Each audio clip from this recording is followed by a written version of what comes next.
never forget this day.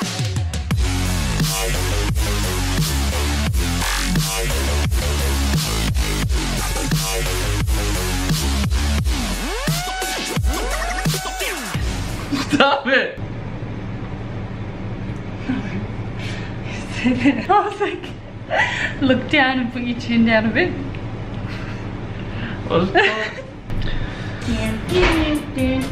Hurry up, the battery's running. What's up guys, welcome back to my channel. So today we are doing this Halloween special effects makeup on Bearded Man. So this is a really simple and really easy special effects tutorial. I know it may not look or seem to be that way, but it's pretty straightforward. I mean, we're using basic affordable things, liquid latex, cotton balls, makeup that you probably already have, and watercolors. So if you'd like to see how I created this look, then just keep on watching. Yeah, so last year I did the special effects claw marks, which you may or may not have seen. If you haven't seen it, I will leave it linked down below. It was a really basic tutorial on myself of how to do like claw scratches. And I'm gonna do pretty much the same thing on Nathan, but just one, which goes from his forehead, over his eyebrow and down.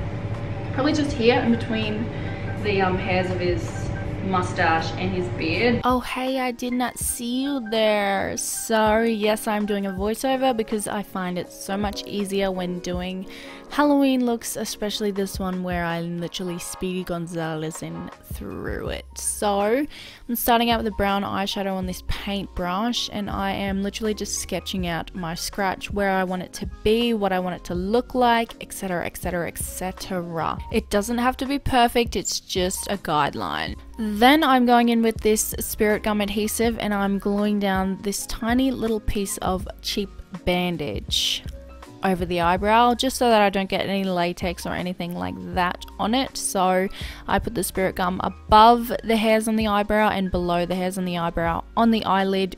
Be very careful when applying anything in or around your eyes.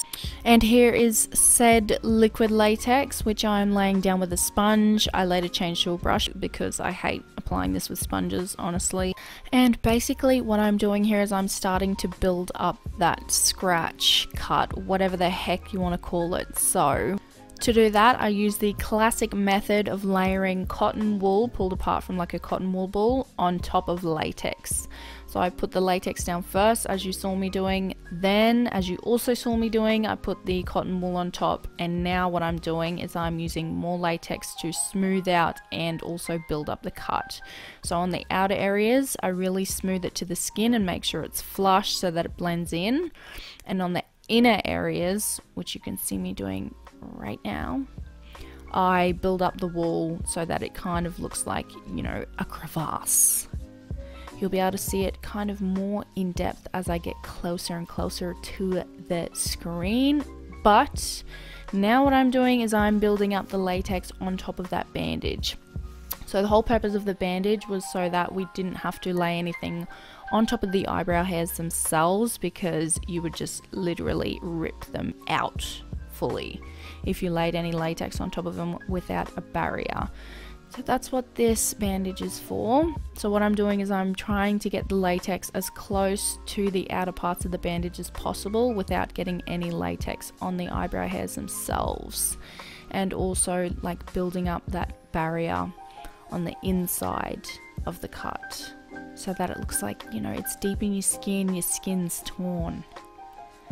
And so here you can see it more closely. I lay the cotton on top of latex, and now I smooth out the outside area really well, make sure it's really flush with the skin, and then on the inside I start to build up the sides of the cut.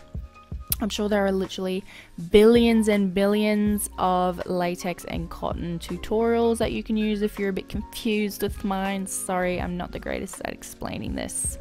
I just do it, you know what I mean?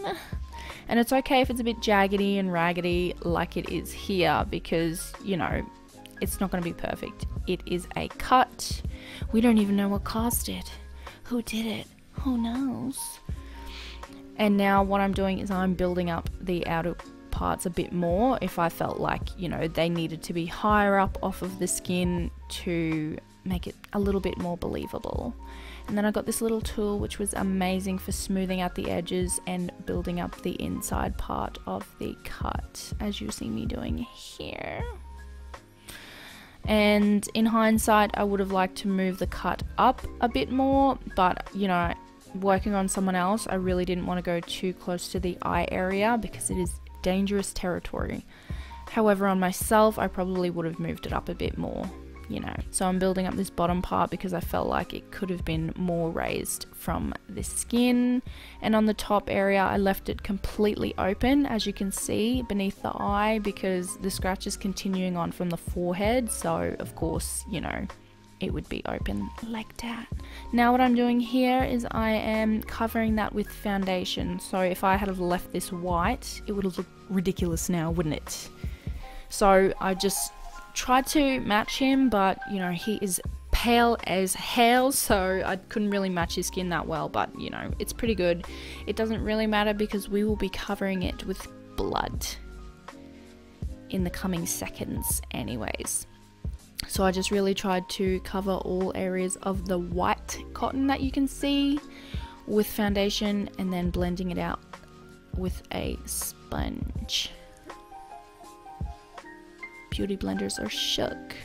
Now I'm taking a brown eyeshadow and I'm like kind of defining the inside area of the cut. So this is going to give us some depth because at the moment it's all one flat color. So we need to start shading, giving it some depth, giving it some dimension.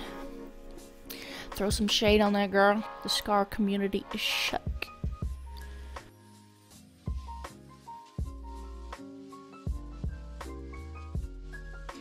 Don't forget the eyelid area because we still need that to look good, you know what I mean? Even though his eyes, when they're open, you can't see it. You still need to blend that eyelid area as much as you can with the rest of the scratch. So now you can see it's kind of taking shape. Love that.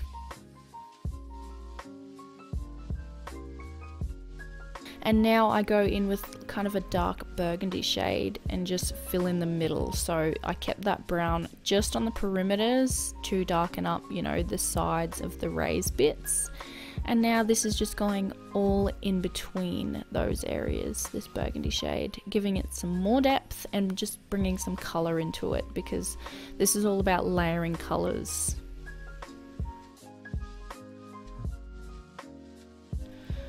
And I used purple, brown and that burgundy shade as well to create a bruise shade. This turned out really nice, if I do say so myself. This bruise color was fantastic, so I put that underneath the bandage there to kind of blend in with the eyebrows and kind of hide the skin around the eyebrows so that it kind of looked believable, you know what I mean? And then I take that around the edge of the scratch as well, up the top, making sure to blend, blend, blend. And then I bring that on the eye to make it look bruised, because obviously if you have trauma like this on your face, you're gonna have some bruising, girl. And again, taking it around the perimeter of the scratch there, kind of just tucking it close to the raised area, know what I mean? And just blending it out with a fluffy brush. So now I'm taking this watercolor and it's kind of a purple and a red mixed together, and I stipple that on top of the scratch as well as like around the perimeter. And I know it looks bright, but like I said, we're layering, so we layer this bright color underneath another color. And then on the side here you can see me like kind of creating a graze, kind of trying to create a very graze anyways. So then we layer this darker color over the top, which is literally just a red and a black watercolor mixed together, and I think it turned out really well layering the bright one underneath. So then I go in with a blending brush and I kind of make bruising around other parts of the face, so next to the nose, across the beard there, just because I thought he was looking a little bit, you know, crisp for someone who has a big slice on their face. and this really helped with like creating depth and making it look more believable. So now we have this smelly ass coagulated blood. So this is pretty similar to scab blood. It's just gel blood. It stays really well. It's not like stage blood that you can get that's really runny and it tends to, you know, go all over the place. This like congealed, coagulated blood, whatever you want to call it, scab blood, it really sticks to where you put it and it doesn't run.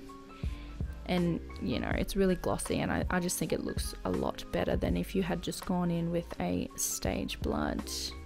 So I put that directly in the middle of the scratch there, and I also just, you know, stipple it around the face, because as if you wouldn't have blood around the edges of this cut, because it's a deep laceration, you know what I mean?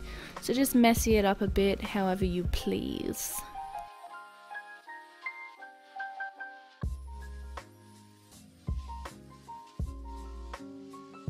So guys, that is it. If you want to bloody it up a bit more, I mean you can, but as you can see, it's pretty bloody fucking. The bum eye kind of makes it look a little more believable. I hope you guys really enjoyed this video. I hope you found my tips helpful, or this tutorial helpful. Maybe you try it out for yourself, maybe you just liked the video, and if you did like the video, give it a thumbs up, subscribe to my channel if you haven't already. I have a few more Halloween looks coming your way, so stay tuned for that. And yeah, that's all I have to say, really. Stay good, guys. Drinking beers, beers, rolling fatty, smoking blunts. Who smokes the blunts? We smoke the blunts. Noise, noise, noise. 1, 2. 1, 2, 3, 4. Noise, noise, noise. Smoking weed, doing coke, drinking beers, beers. Rolling fatties, smoking blunts. Who smokes the blunts? We smoke the blunts. Rolling blunts and smoking.